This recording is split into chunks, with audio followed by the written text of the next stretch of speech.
Hello mga ga, pang-displayng tinapay na cookies naman tayo ngayon. Kung meron po tayong half moon cookies, so ngayon ay meron naman po tayong full moon cookies. At milky polvoron yung lasa nito. So dito sa ating mixture, kailangan natin ng 1 and 1/2 cups ng light brown sugar at 1 teaspoon ng iodizer. 1/3 cup ng powdered milk at isang piraso na large na itlog. Half tablespoon ng vanilla extract at half cup na margarine. At durugin ko lamang po yung ating margarine dito sa ating asukal.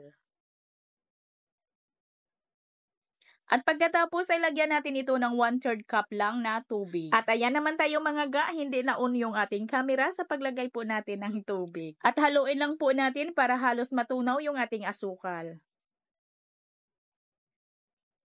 At dito maglagay tayo ng 500 grams ng third class flour or 4 cups. At 1 3/4 tablespoon na baking powder. And then mix po natin yung ating mga ingredients until well combined po yung ating mixture.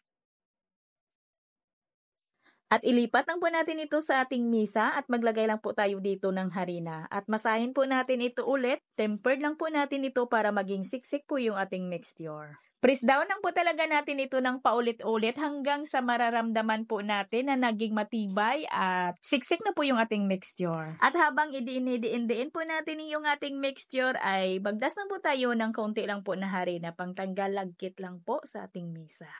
At palaparin na po natin ito at kailangan po ay magdas po tayo dito ng harina sa ilalim para hindi po dumikit yung ating mixture pag nag-form na po tayo.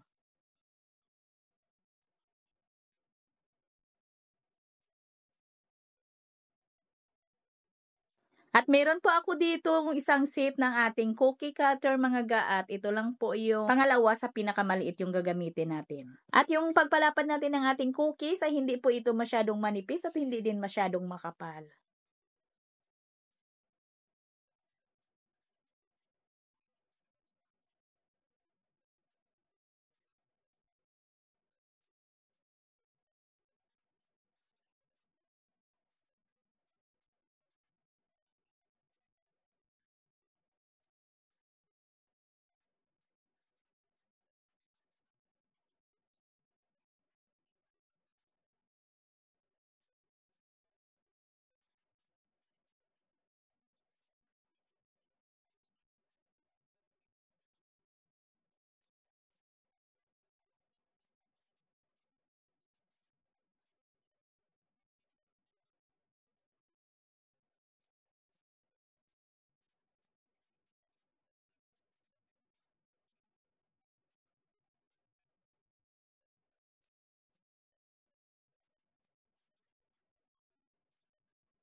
At pagkatapos nito, ibanyahan lang po natin ito ng itlog at lagyan po natin ito ng sesame seeds or lunga dito sa ibabaw. At pwede na po natin itong lutuin agad. Ang init ng ating oven dito ay 180 degrees Celsius at lutuin lang po natin ito sa loob ng 10 to 12 minutes.